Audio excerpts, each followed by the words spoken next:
Hey,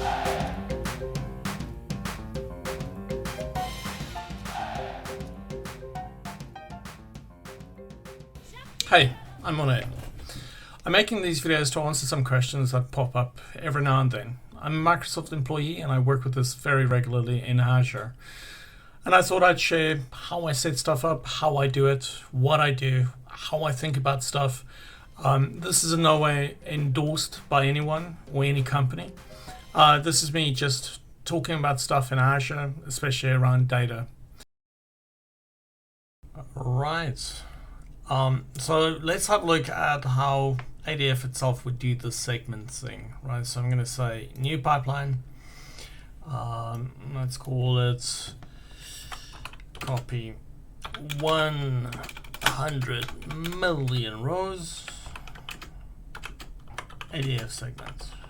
Right, so ADF segment is what we're going to use. I'm going to go fetch the copy data again. I'm going to drag that in. And I'm just going to say copy ADF segments, right? Source, it's going to be SQL. Sync is we're going to have to set up a new one. So let's set up a new one because we need to change where the folder is going to write out to, right? Because it's going to change the names. If we give it the name one, it'll create a single file and do everything will not work, right? So CSV. Let's say this is going to be data like CSV folder, right? We're going to say link services data like, we're going to browse to test, and we're going to take the CSV, and we're going to say OK, and we're going to say OK again, and we're happiness. So on this, we are just going to make a change here to add something in. So add dynamic content. I am simply going to say do a concat, right? Easy peasy. So the first one is going to be CSV / and then I want to add a parameter. So I'm going to give it a name, and let's just say folder path, right? And I'm going to say save. And then I wanted to append this folder path for me, so I'm going to just add that in. Now you'll see that I'm not going to add a / into it. That's already built in, so I don't have to do that. So now, once again, we have dynamic here that's going to go to a folder path, right? Easy. Right, we're going to save this one, so I can close it down. Right, and here it is. So we've got to give it a folder path, so we're just going to call it segments, right? So segments. And that should be good enough. On the source, we want to come here and say dynamic range, and we have to say what the field is, so it's cell key, and then we've got to give it the partition upper bound, so the highest number that we have. I have that copied, and then the lower bound is going to be 1, right? Now if we leave it like this, it'll work fine for the CSV, but we want this to work for Bokeh as well without having to make changes every time. So we're going to switch this to a query. Right, and here we are in ADF, so I can paste the query. I can expand this. And now I need to add a where clause because ADF requires where clause. Now I can never remember what the thing is that you've got to type here, right? So what I do is I simply run validate, and it's going to tell me what it's looking for. Right, so here we go. I'm going to just highlight the right thing, Control C it, and then where that. Okay, so let's get this out of the way. Now I've got a query. It'll work now for Bokeh as well as for CSV. And then I've got my where clause pasted here for the dynamic segment. Oh, I'm going to go. Let's save this. Right, it's going to save it, all good. I'm going to hit debug,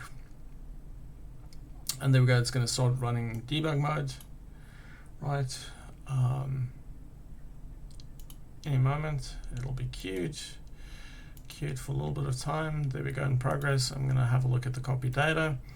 This is going to start running, but I'm not going to forward this yet. I wanted to start and then show you that here in my data lake, these are the two old folders. I'm going to hit refresh again, gonna make, I put it in here. So segments, we'll go in here, and here you'll see the 4 files, and it's giving you an indicator of from which to which it's going to copy, right? So from not available, so from nothing up to this one, and then it'll jump to this one, to that one, this one to that one, this one to the end. All right, so 1, 2, 3, and 0. So here's our files. They'll grow, and here we're busy moving files already, so we should see maybe something here. No, we don't yet. And I'm going to leave you here so we can forward through this, but you'll see once again the same stuff. Throughput will go up and down. Rows will be written when we hit 25 million, or 100 million in this case actually, we will be completed. So let me forward this, catch up with you now.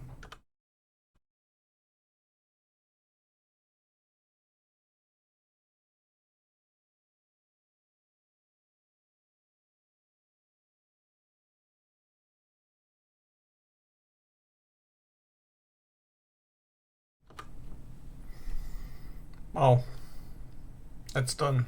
Right, so this is the ADF split up. Let's refresh this here. It took a surprising 27 minutes and 18 seconds to do this in. Right, let's go have a look. Here's our files, and I'm going to refresh to get the sizes. And here you can see this is the same problem we had earlier in our segments. It's a 4.6 gig file, 5 gig, 5 gig, and a 3.32 gig file. And this is what's problematic, right, about doing this. Let me just divide the number by 4, or the amount of segments that we have, and you can't control here how many segments ADF will create. It's going to create whatever it feels like, right? So surprising that it took much longer than our initial copy, right, to a single file. So 27 minutes and 18 seconds. Wow. This could be due to it not being allowed to parallelize, because we're running it in debug mode, and in debug mode everything is essentially forced to run serialized, so one after the other. I'm going to run this later on. I'll run it as a normal pipeline with a trigger, so not in debug mode, and let's see if this can run better. So I'll have a conclusion at the end, and we'll discuss how this was done, right? But I think I can beat this, right, with writing some code. Let me get the code ready, and then I'll come back and we'll set up a new pipeline with my code, right? See you then.